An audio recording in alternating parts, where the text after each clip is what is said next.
Bonjour à tous, nous nous retrouvons aujourd'hui pour un nouvel épisode sur les LLM, ChatGPT.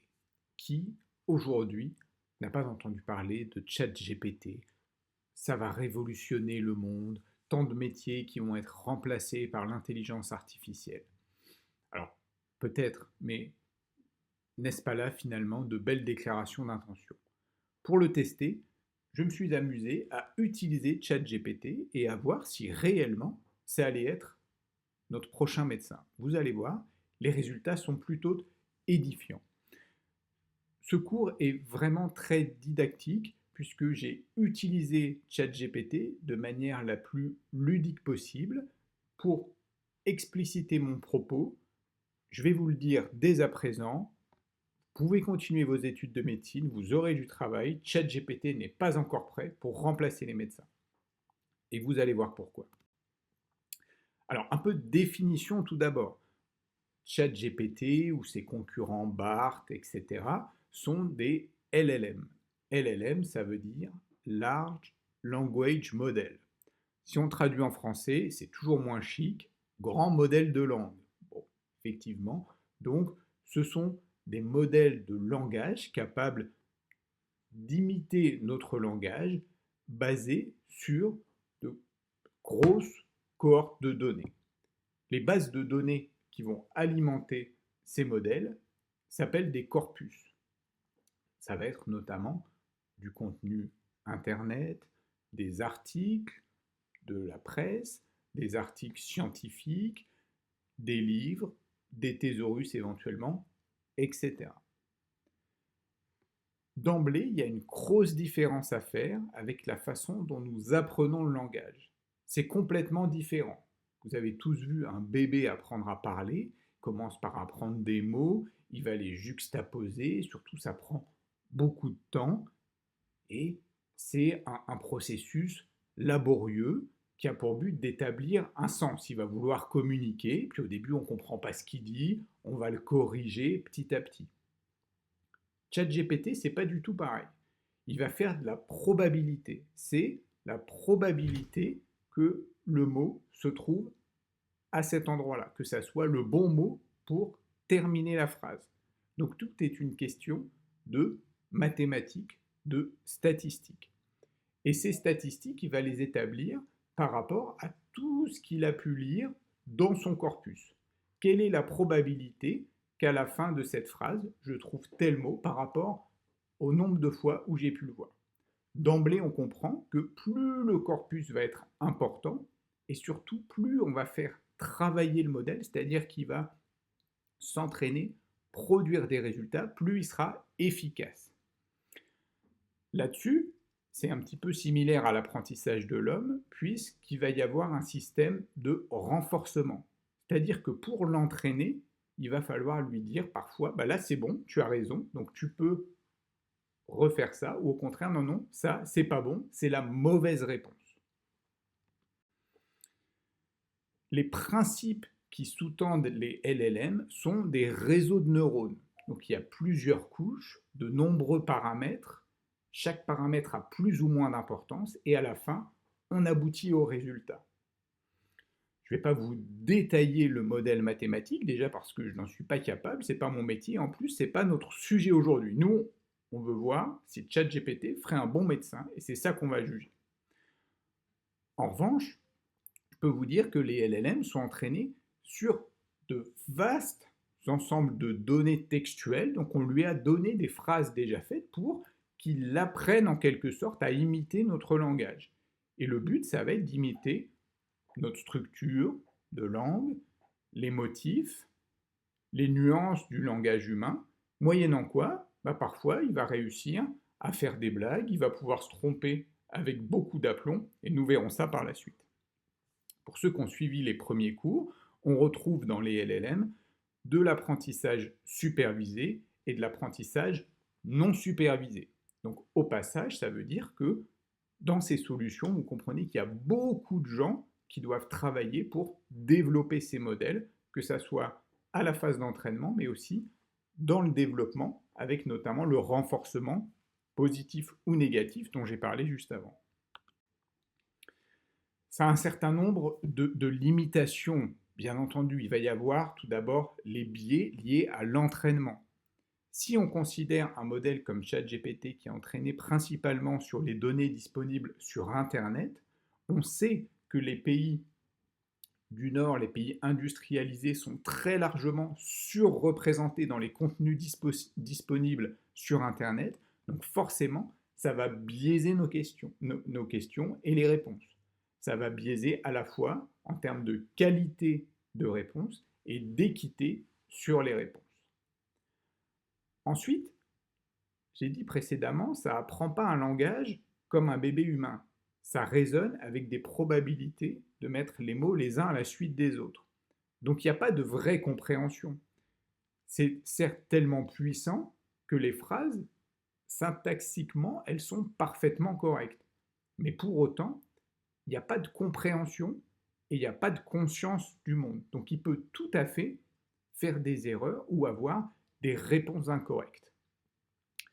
Dernier point, et pas des moindres, en particulier eu égard à la crise climatique actuelle, les ressources computationnelles, c'est-à-dire à la fois la puissance de calcul, de stockage de données, que ce soit pour l'entraînement ou pour le déploiement de ces solutions, sont extrêmement importantes. Ça, c'est une limite à prendre en compte, et plus on va l'utiliser, plus il faudra de serveurs pour stocker nos données et pour les entraîner. Si vous voulez en savoir plus, je vous recommande cette vidéo du New England Journal of Medicine publiée en 2023 qui dure 5 minutes et qui vous explique un petit peu plus en détail le mode de calcul qui aboutit à l'établissement d'une probabilité statistique pour la sélection d'un mot dans une phrase que va générer un LLM. Alors revenons à notre question, GPT est-il un bon médecin? Pour commencer, je vais poser une question assez basique. Je voudrais savoir comment faire le diagnostic d'insuffisance surrénalienne. Je fais une petite phrase, l'insuffisance surrénalienne, connue sous le nom de maladie d'Addison, est une condition où les glandes surrénales ne produisent pas suffisamment d'hormones, principalement le cortisol et l'aldostérone, très bien. Il me rappelle ensuite l'évaluation clinique, les symptômes, les signes physiques, les tests de laboratoire à réaliser, cortisol plasmatique, ACTH, ionogramme sanguin. Bon, j'ai rien à lui reprocher. Cette question, somme toute basique, la réponse me semble tout à fait correcte. On va maintenant augmenter d'un niveau. Je contextualise, je lui dis voilà, je suis médecin spécialisé en réanimation et je voudrais connaître quels sont les meilleurs indices échographiques pour prédire une bonne réponse au remplissage vasculaire chez un patient en choc. Donc, vous voyez, ma question est bien circonscrite. Je lui ai dit que j'étais médecin spécialisé en réanimation. Je ne suis pas du grand public, je ne viens pas de rendre visite à quelqu'un en réanimation et j'ai besoin d'explications. Là, il sait vraiment où je suis. Regardons sa réponse. Encore un petit paragraphe d'introduction. L'évaluation de la réponse au remplissage vasculaire chez un patient en choc est essentielle. Bah oui, c'est bien pour ça que je te pose la question. Et il nous propose plusieurs items. Je vous les ai résumés ici. Voilà, je lui ai demandé, vous voyez, on peut tout à fait dialoguer avec lui et faire adapter les réponses. Là, il m'avait fait plusieurs réponses et puis tout était détaillé, donc je lui ai dit, peux-tu m'afficher seulement les titres de chacune de tes réponses? Et il n'est pas contrariant, vous voyez, bien sûr, voici les titres des réponses. Alors, qu'est-ce qu'il nous a donné? Variabilité de la veine cave inférieure. Bah oui, très bien. Diamètre de l'aorte descendante abdominale. Alors là, circonspection dans la salle, personne ne fait ça. Variation du VTI aortique avec un test de levée de jambe passif, bon, pourquoi pas. Delta VTI lors d'un petit bolus, ok. Variation respiratoire du flux Doppler dans l'artère pulmonaire, bon, c'est un peu original. Dans l'aorte, pourquoi pas. En revanche, quand on regardait précisément ce qui nous détaillait dans ce petit 5, le seuil qui est proposé n'était pas correct, en tout cas, ne faisait référence à aucune étude publiée. Évaluation de la fonction cardiaque globale, bon, oui. Index cardiaque et output cardiaque, ok. En somme, ces réponses pourraient sembler correctes, mais imaginez que vous êtes complètement naïf sur ça. Et puis, vous allez regarder ça, dire variabilité de la veine cave inférieure, ok, diamètre de l'aorte descendante abdominale. Bah tiens, moi je vais prendre ça. Là, problème, puisqu'on a dit c'est un des critères qui n'est pas du tout validé, que personne n'utilise. Il n'y a pas d'étude qui ait montré que ça pouvait avoir un intérêt. Donc finalement, si réellement vous êtes naïf et que vous voulez apprendre, là vous vous retrouvez dans le souci parce qu'il vous induit en erreur et vous propose une méthode qui n'est pas validée. Alors, qu'est-ce qu'on peut dire finalement sur l'intérêt des LLM pour les questions médicales? Ça pourrait être fiable pour les questions théoriques sans débat. Voilà, les notions de base qui sont consensuelles, qui sont connues depuis longtemps, la physiologie, l'anatomie, ok.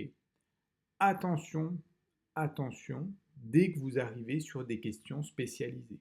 Vous voulez approfondir votre spécialité, par exemple pour la réanimation, vous vous posez la question des critères prédictifs de réponse au remplissage.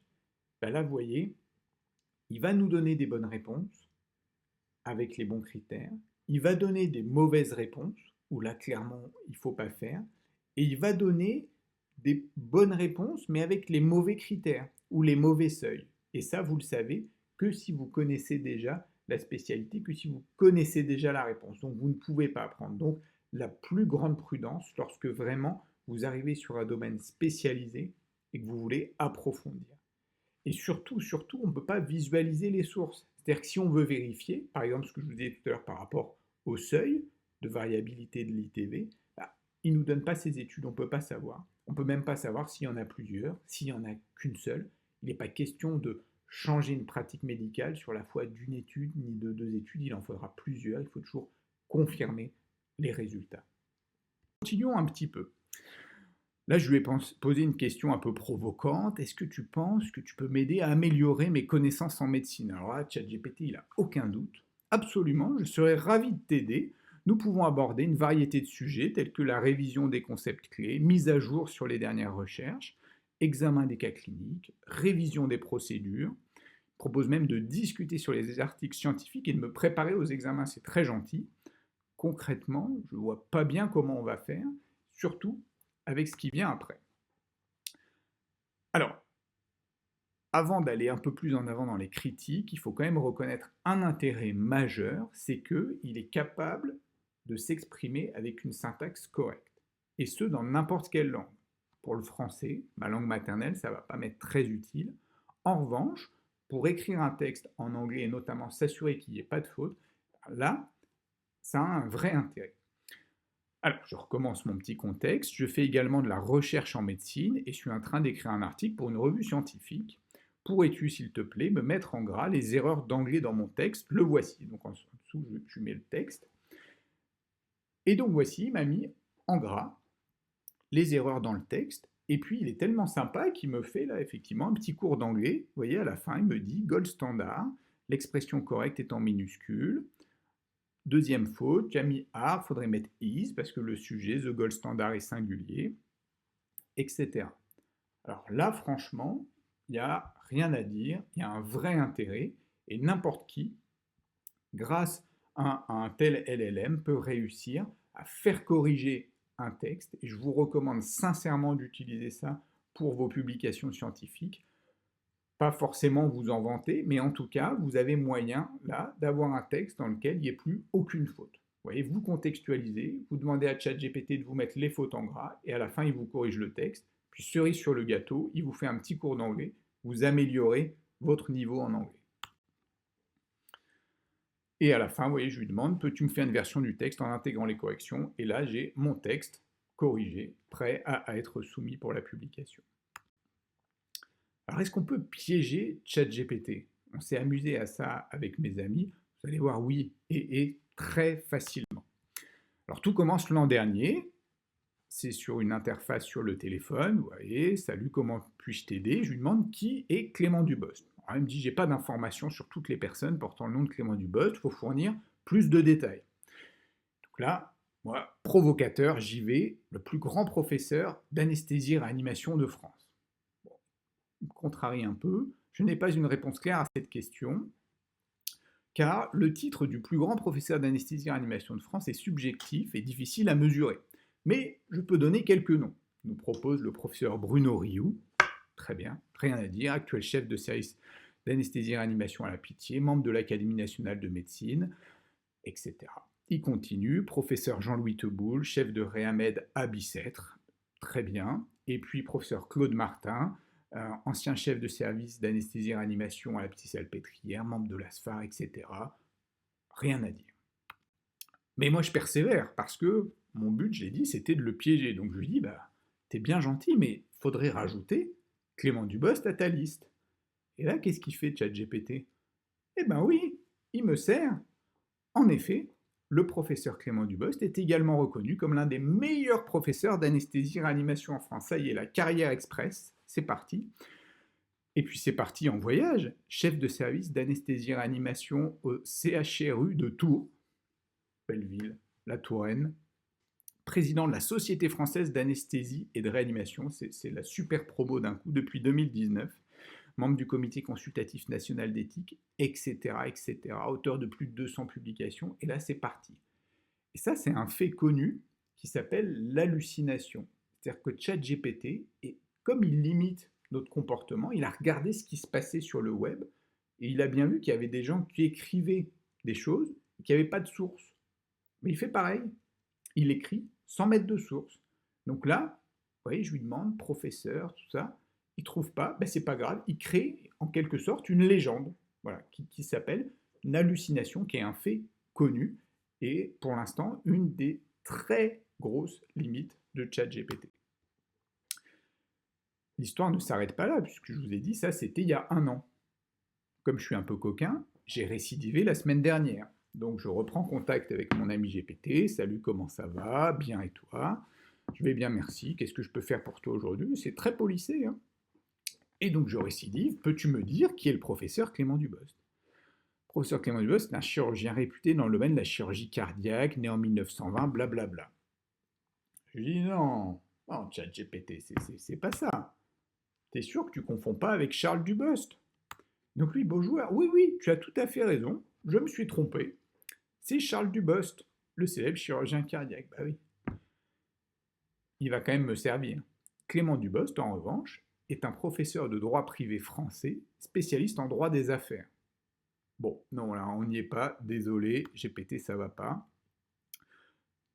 Celui que j'ai en tête est médecin. T'as rien dans ce domaine? Et alors là, il me tue, la ChatGPT.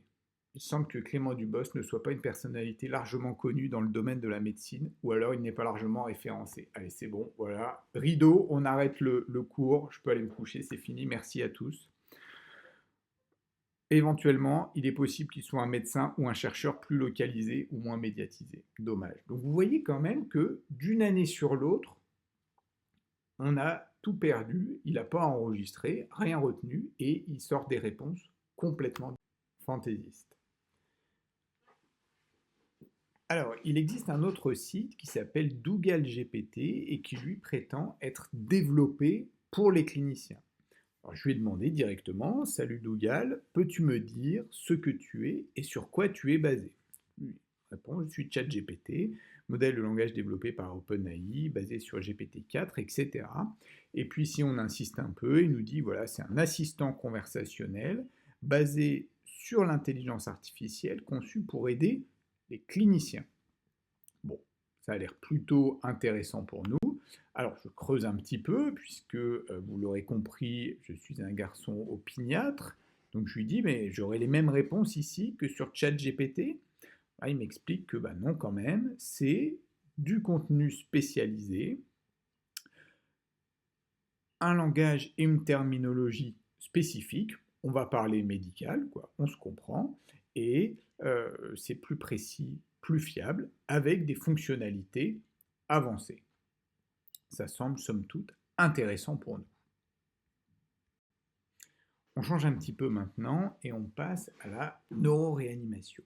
Alors vous avez le LCR qui circule autour du cerveau, autour du cervelet et jusqu'en avant autour du nerf optique.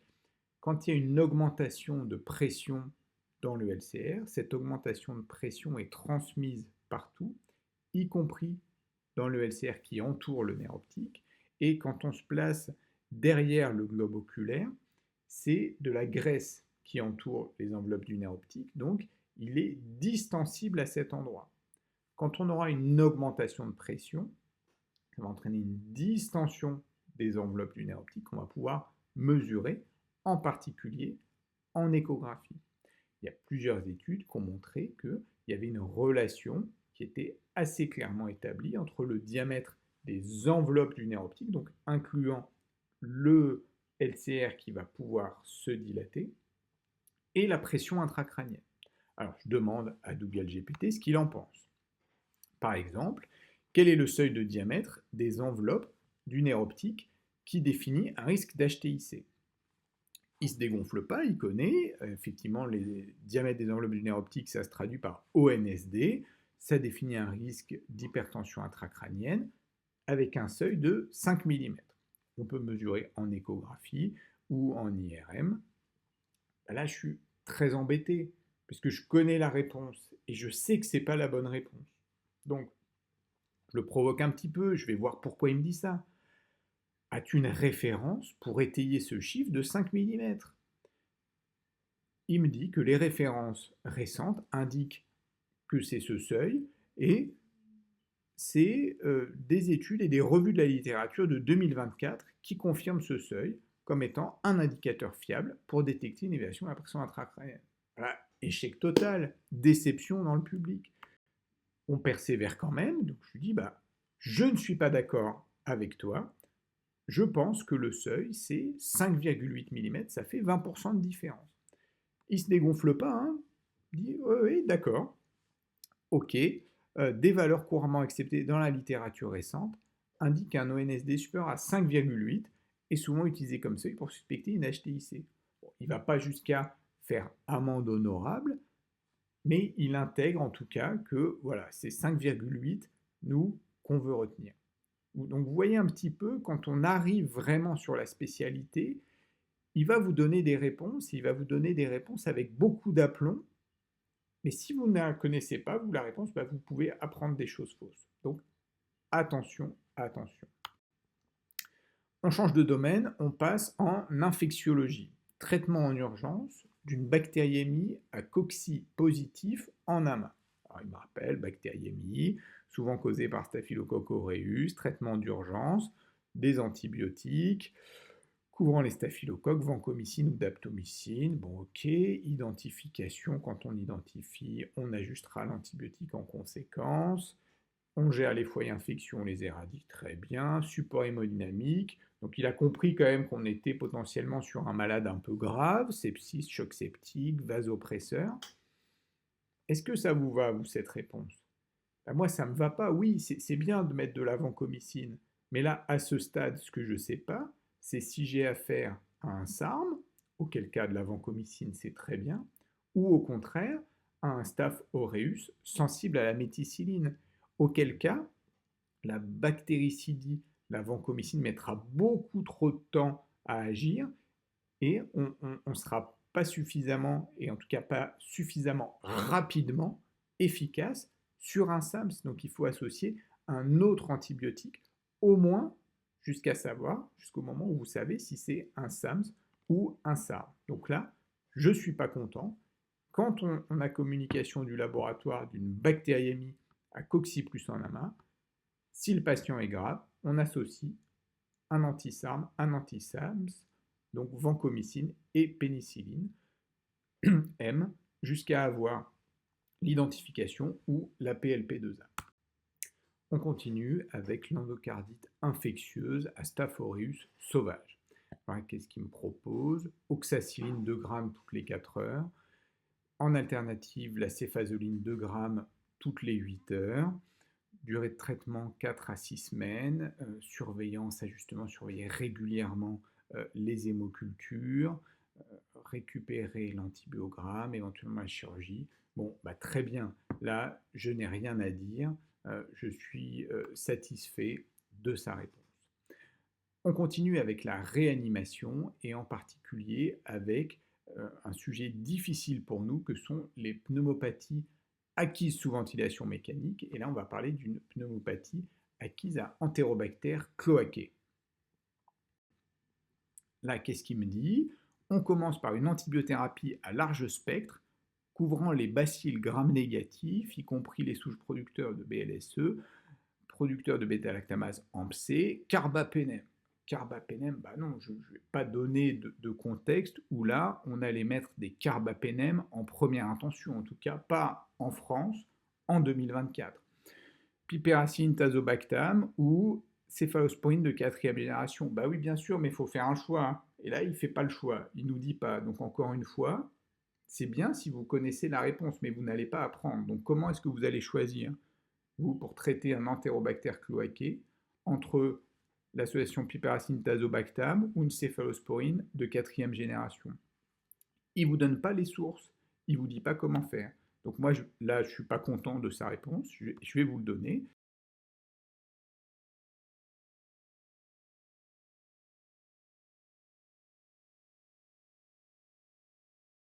C'est une communication de la SPILF qui date de 2019.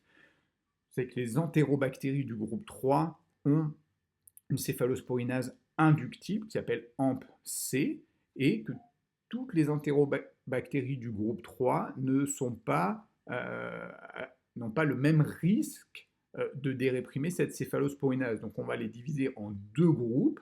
Celles qui sont à plus haut risque, c'est Enterobacter cloacae, Klebsiella aerogenes et Citrobacter freundii. Donc dans ce cas-là, le risque est élevé. On ne mettra pas de piperacillin tazobactam, mais plutôt céphalosporine de 4e génération. Et les autres entérobactéries du groupe 3, Serratia marcescens, Morganella morgani, Providencia aphnea alvei, sont considérées à faible risque. Donc dans ce cas-là, on pourra utiliser l'association piperacillin tazobactam ou même de la piperacilline. Je vous donne la source, vous avez l'explication, vous avez progressé. Désolé, ChatGPT n'a pas fait aussi bien et Dougal GPT non plus. Donc je persiste, puisque je suis un petit peu opiniâtre, vous l'aurez compris, et je lui demande maintenant comment traiter une PAVM à Serratia marcescens. Vous voyez, pour la même question que précédemment, cette fois, on est dans le groupe des entérobactéries du groupe 3 qui sont à plus faible risque. Donc où là, l'association piperacillin tazobactam est tout à fait acceptable, il ne fait pas de différence, il me met exactement la même réponse. Donc à nouveau, je ne suis pas satisfait. Finalement, pour conclure, j'attire juste votre attention sur ce que vous pouvez voir sous la boîte de dialogue. Vous tapez votre texte dans Dougal GPT, vous voyez, ils ont mis ça et ça fera une très bonne conclusion puisqu'ils disent « Veuillez vérifier l'exactitude de vos réponses ». C'est eux qui nous donnent les réponses, mais ils nous demandent de vérifier l'exactitude. Et ils précisent bien, la décision finale vous revient.